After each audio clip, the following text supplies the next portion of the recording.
So today we're going to be talking about retinal migraine, but really we don't call it that anymore. We call it retinal vasospasm.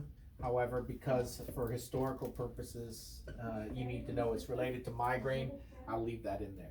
So as you know, most patients with migraine have the International Headache Society criteria, and that's going to be diagnosed by the quality, which is usually throbbing. It's usually an alternating hemicranial headache. It lasts hours at a time. It disrupts their activities of daily living. And you have to have 2 of the 4 autonomic dysfunctions: phonophobia, sonophobia, lights and sounds, nausea, and vomiting. And it has to be severe enough to interrupt your activities of daily living. Typically, the patients will go lie down, dark room, turn off the lights. And you have to have multiple headaches. They can't just have one. So those are the typical features of migraine. So that's one of the first requirements that we have to have. We have to meet the criteria for migraine.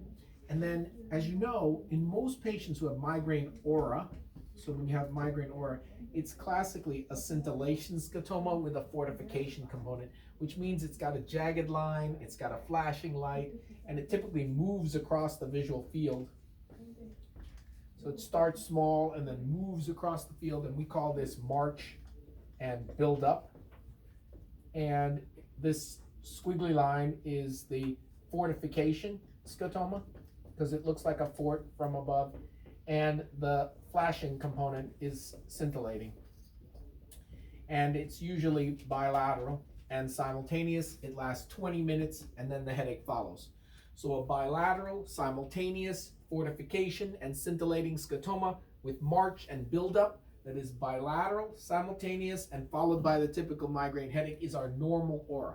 However, some patients with migraine have unilateral rather than bilateral vision loss. And when it's that unilateral vision loss, that is what's referred to in the literature as retinal migraine. And amazingly, some of these patients have had fundus photography during the events that show the vasospasm. So when the central retinal artery spasms, they lose their vision and then it comes back. It can be described as like a tunneling or even be altitudinal or just diffuse visual loss. And the key and differentiating features of retinal migraine: number 1, you have to have the migraine. Number 2, the episodes are stereotyped, which means they're the same each time. Number 3, they generally last 15 to 20 minutes at a time. And number 4, it has to completely resolve. So we're going to get very, very nervous about the diagnosis of migraine if they have a field defect or an RAPD or they have a residual field defect.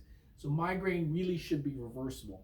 And so before you make the diagnosis of retinal migraine, you really better make sure that they have migraine. And probably if it's unilateral, we're going to work this up because this is amaurosis fugax, transient monocular vision loss. And that's a TIA, a transient ischemic attack. So that's going to be the echo, EKG, carotid Doppler, MRI of brain. However, sometimes the workup is entirely negative. It's a young patient, and amazingly, the more episodes they have, the better.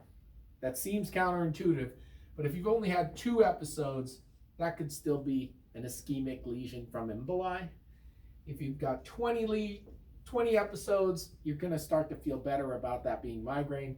And if once you start getting 200 episodes or 20 years, that's migraine for sure. So you need to know a little bit about retinal vasospasm. It produces acute unilateral loss of vision, and in the setting of migraine, that is called retinal migraine.